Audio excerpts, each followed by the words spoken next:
जय श्री कृष्ण। धारा चैनल पर आप सबका स्वागत है। यदि आप धारा चैनल पर नए हैं तो चैनल को सब्सक्राइब करें और बेल का आइकन प्रेस करें। इससे आपको आने वाली नई ज्ञानवर्धक वीडियो का नोटिफिकेशन मिलता रहेगा।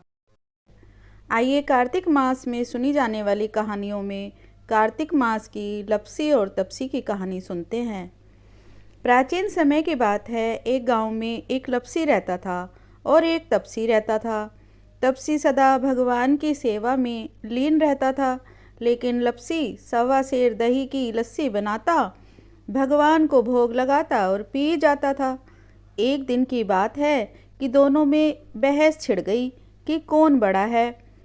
लपसी कहता मैं बड़ा, तो तपसी कहता मैं बड़ा, क्योंकि मैं सारा दिन भगवान की भक्ति में रहता हूँ।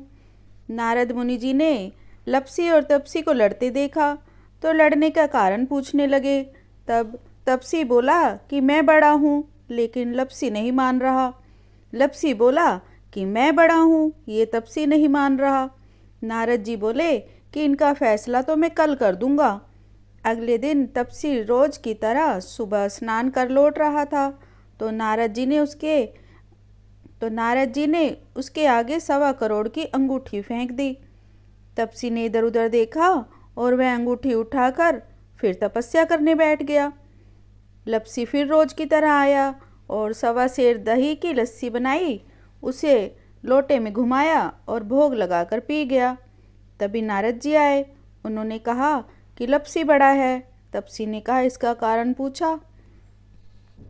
तपसी ने इसका कारण पूछा तो नारद जी कहने लगे कि तेरे गोडे के नीचे 1.25 करोड़ की अंगूठी पड़ी है, तूने इसे चुराया है, जिससे तेरी तपस्या भंग हो गई।